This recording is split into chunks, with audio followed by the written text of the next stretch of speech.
With every brushstroke, this Idaho oil painter becomes more popular. His bold and bright colors capture the beauty of the state.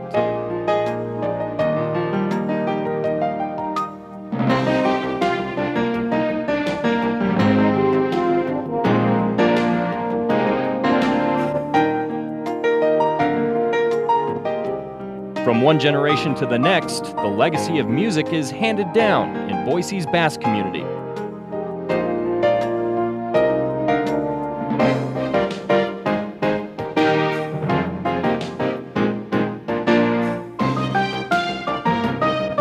A Ketchum bronze sculptor gives a new twist to the old totem pole.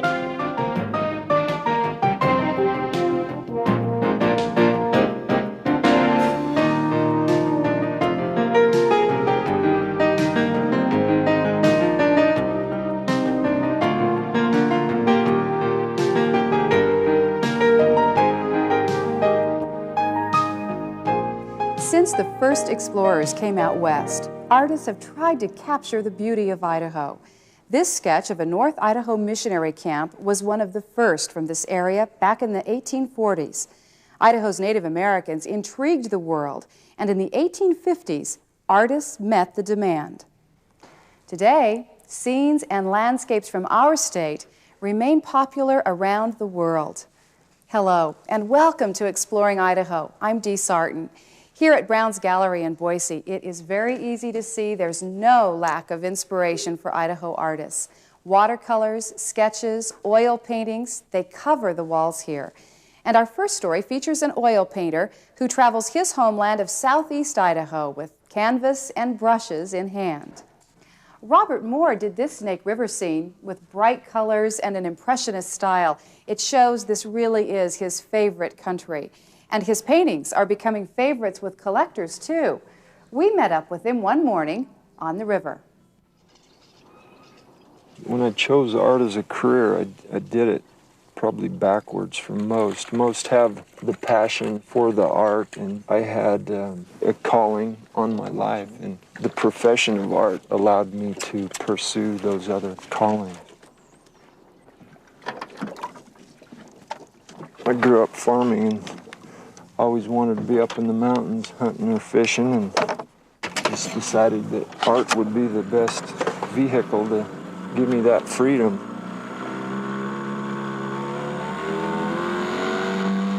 I knew that I didn't want to sit in an office.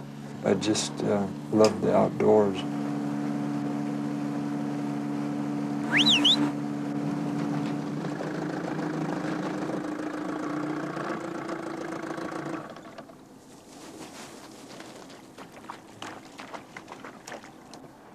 I just grab a board, flip the lid, and dig in.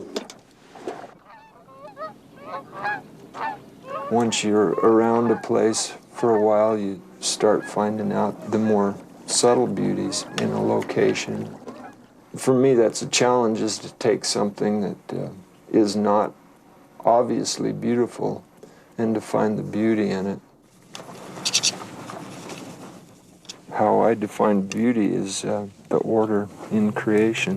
There's a simple order and yet a complex order in everything. Few people take the time to enjoy the complex order enough to understand it. 14 years ago or so, I broke my wrist playing basketball and knew that if I worked with it, it'd turn into a blessing. And I've been ambidextrous since then. Plus, when you're working with warms and cools in color, a lot of times I'll have a warm in one brush and a cool in the other, or greens and reds, etc. I'm colorblind, so I have to keep track of where my colors are on my palette, and having both brushes there helps a lot of times. That coupled with keeping my palette like a Monopoly board. I know where Park Place is. I know where my green is, my violet and blues, and as long as I don't get my palette turned around, I'm just fine.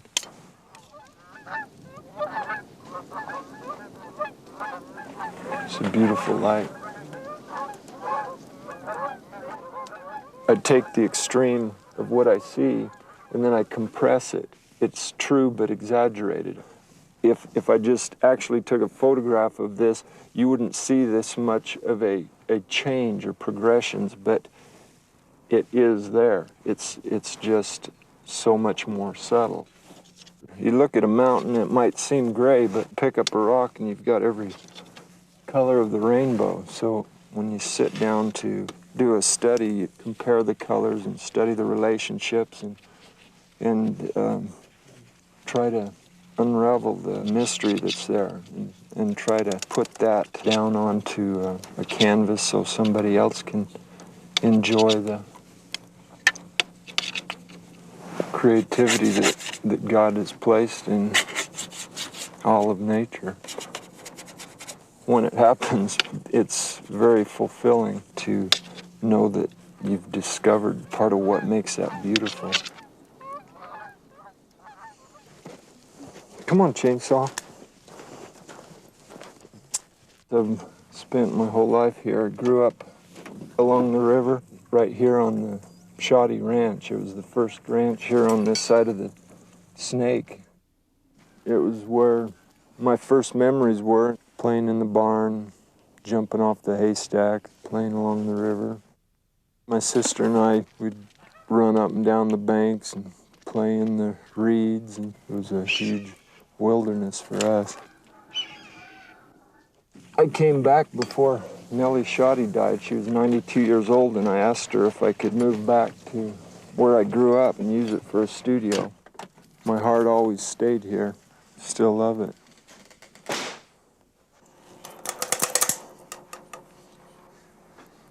I look at art as a language. The more I understand, the more I enjoy it. It's frustrating at times just because it's so difficult. But the more I do it, the easier it becomes and the more rewarding it is. I've been told there's a sense of peacefulness or restfulness in the paintings. That, coupled with the color blindness, sets me free to not be controlled by the colors, but I choose my colors and I'm not inhibited by whether or not they're right or not. A lot of times there's more variety of color, I'm told, in my work than in other people's work. It's a challenge to do something and do it well. Whatever I do like a verse I memorized in the Bible. Whatever you do, do it with your whole heart as unto the Lord. And that's how I approach my painting. And the passion grows as the work continues. Isn't it fascinating to meet the man behind the painting? Well, one of Idaho's most well-known painters was also attracted to the Snake River. Archie Boyd Teeter lived and painted in Idaho from the Depression years to the 1970s. The Hagerman Valley was his home, but Teeter traveled the state to paint rugged landscapes. Teeter once said he painted the Snake River from its headwaters until it joined the Columbia. During his lifetime, Teeter produced hundreds of landscapes, portraits, and still lifes of Idaho. Art comes in many forms, so be warned. The one you're about to see just might get you up on your feet to dance. At age 75, a Basque musician is still playing strong.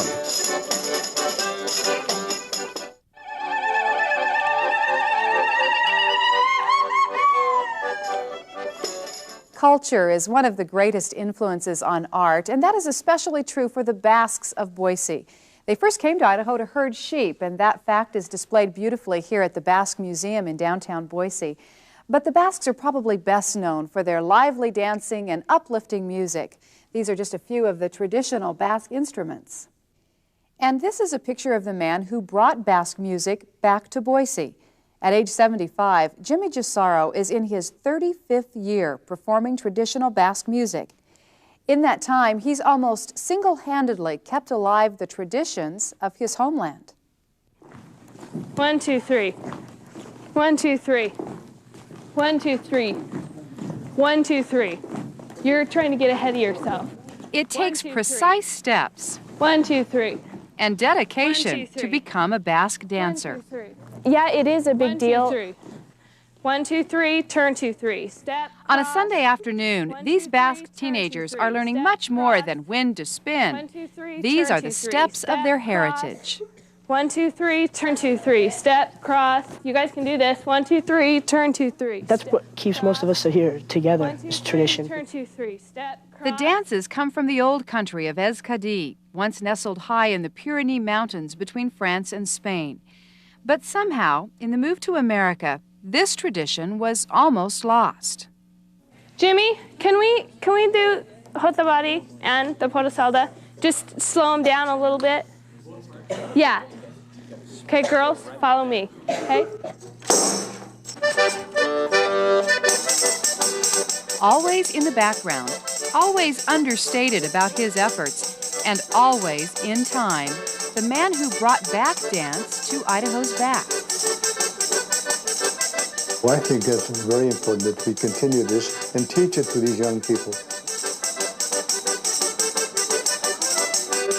It was 35 years ago that Jimmy Jasauro took on the task of collecting traditional Basque songs.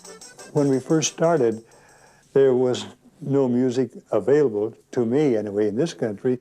So a group of Basques traveled to the old country, learned the dances, and reported back to Jimmy. They didn't have the music, but they would sing them to me. When they came home, they'd sing these songs, and I would write them out. We were starting from scratch, and it was a little tough, but we made it. Would you hook me? The group dancing for you is known as Boise Kogasteak, which would translate to the youth of Boise.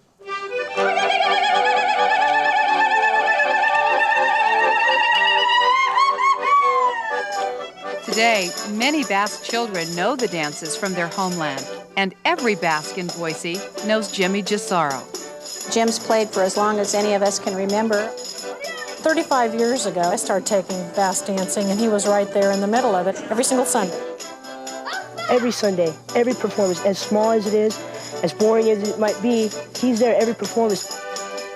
We're in the mentality where we think Jimmy's going to be around forever and he's always going to be able to do this. And to be honest with you, I don't know who's going to take over because I don't know how to play the accordion. So I'll give you 3 beats, Patrick. Fortunately, there is someone willing to fill Jimmy's shoes. We're really happy to have him, and he's doing a tremendous job. Patrick Williams is 14 years old. He's 1/4 Basque. And to Jimmy, he holds hope for the future. He'll be sitting here in my shoes here. Won't be too long. How about tamborada? For now, he sits next to Jimmy, learning traditional Basque songs. One more time. Let's do that one more.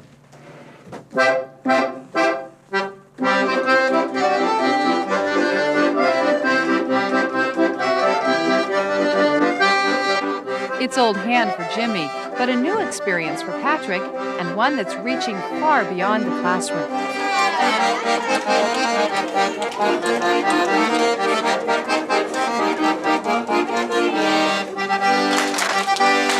Patrick now plays for the youngest generation of Basque dancers.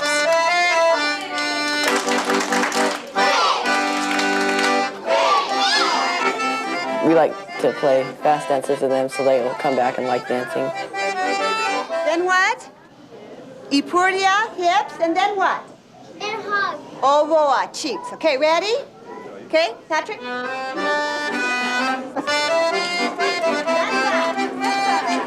Boys and girls learn the first simple moves from their homeland. The little kids are fun to watch. It makes you want to play your best because everybody's out there dancing to your music and you just want to play your best. The efforts of this teenage musician are obviously appreciated. We don't know what we'd do without him. He is a lifesaver. It's hard, I'm sure, being a teenager to decide what's going to be the most important thing to do, but we really appreciate him participating and bringing the live music to us. And whether this young musician is performing You start, Patrick, and I'll pick you up. Or practicing. He's making sure the music of his ancestors will never be silenced. I'm just very tickled that this young man here is here to help along with us today, because we need more young people involved. But with the help of young people like Patrick here, why, it's going to continue on. Let's start that. Okay. Remember that we have, I didn't put the double dot there, Patrick, but... The Basques have an ancient proverb. I'll try to say it for you. Uz kaldun fededun. It means the Basque is faithful. And that certainly fits the efforts of Jimmy Jasauro and Patrick Williams. Exploring Idaho, we'll be right back. The old totem pole takes on a new look. Meet the artist behind these bronze sculptures when Exploring Idaho continues.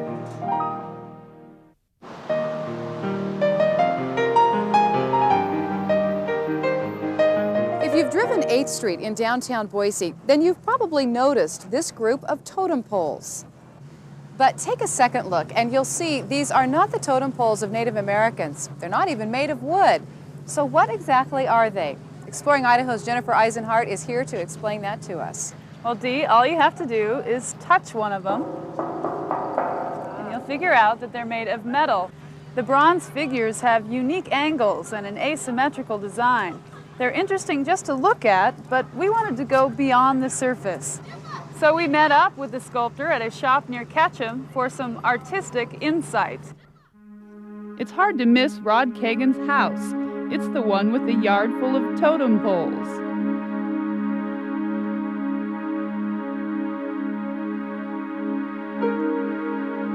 This is my forest.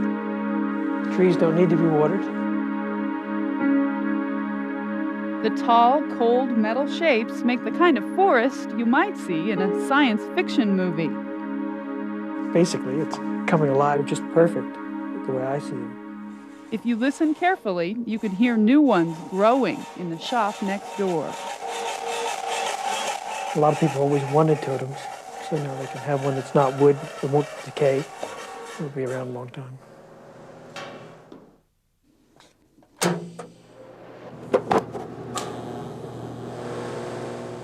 I've always enjoyed working with metal, whether it was building hot rods or working on engines and cars. So this is just an extension of that.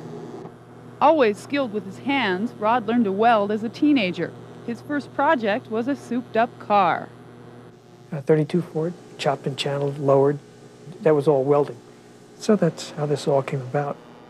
Ask him how the totems came about, and he's not so sure.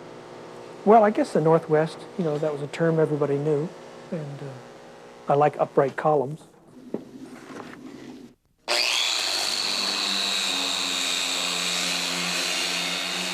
"20 years and 500 metal sculptures later, Rod still sands every piece by hand. Well, you wouldn't even know how that came about. When you walk up to it and look at it, geez, you don't know what goes into it. No two totems are alike.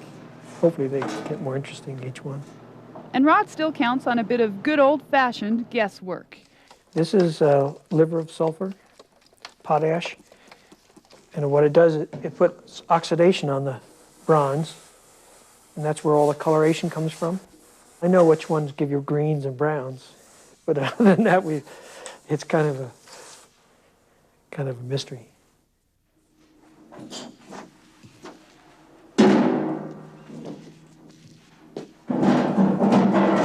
This was the very first image, and this is the very newest one. The first one had no eye, had no pounded section, and so they've gotten a lot more detail to them, and I think more interesting, more personality to them, probably.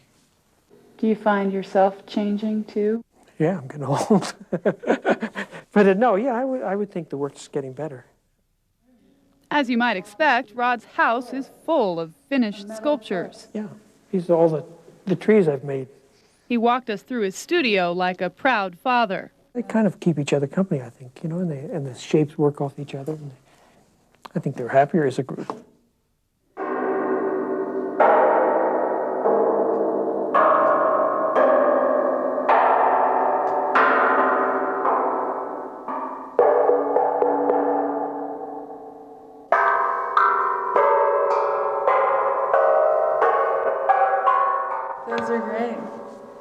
They have different tones and the different shapes, too. About working in Idaho, Rod says he couldn't do it any other place. Oh yeah, thank God. If I was building these in New Jersey, there'd be no reason for them. They go with the mountains better than the flatland. Any tree needs a good setting, so Rod Kagan plans to stay right here and grow some more. Idaho was the right place to come. And Rod Kagan's sculptures are in homes and art displays from New York to Los Angeles. Well, it's very interesting, Jen. Thank you so much. I know you know this, but do you know that one of the world's most recognized poets lived right here in Idaho? For today's Idaho Puzzler, can you name the poet who grew up near Haley and found fame around the world? We'll have the answer when Exploring Idaho returns. Could you name the famous poet who lived his youngest years in Idaho? Ezra Pound was recognized the world over for his works. He spent much of his life in Europe, but is always remembered in Idaho, where he lived in a small house near Haley. If you'd like information on any of the stories you've seen today on Exploring Idaho, call for a copy of our field notes. Be sure to ask for show number 131. Idaho's lifestyles and beautiful scenery continue to influence the outlook of artists. You can see for yourself at your local museum and art galleries. Take a visit. I think you'll be glad you did. And we'd like to leave you today with some of that scenery, the striking textures of the first snow at Bogus Basin. We'll see you again next time.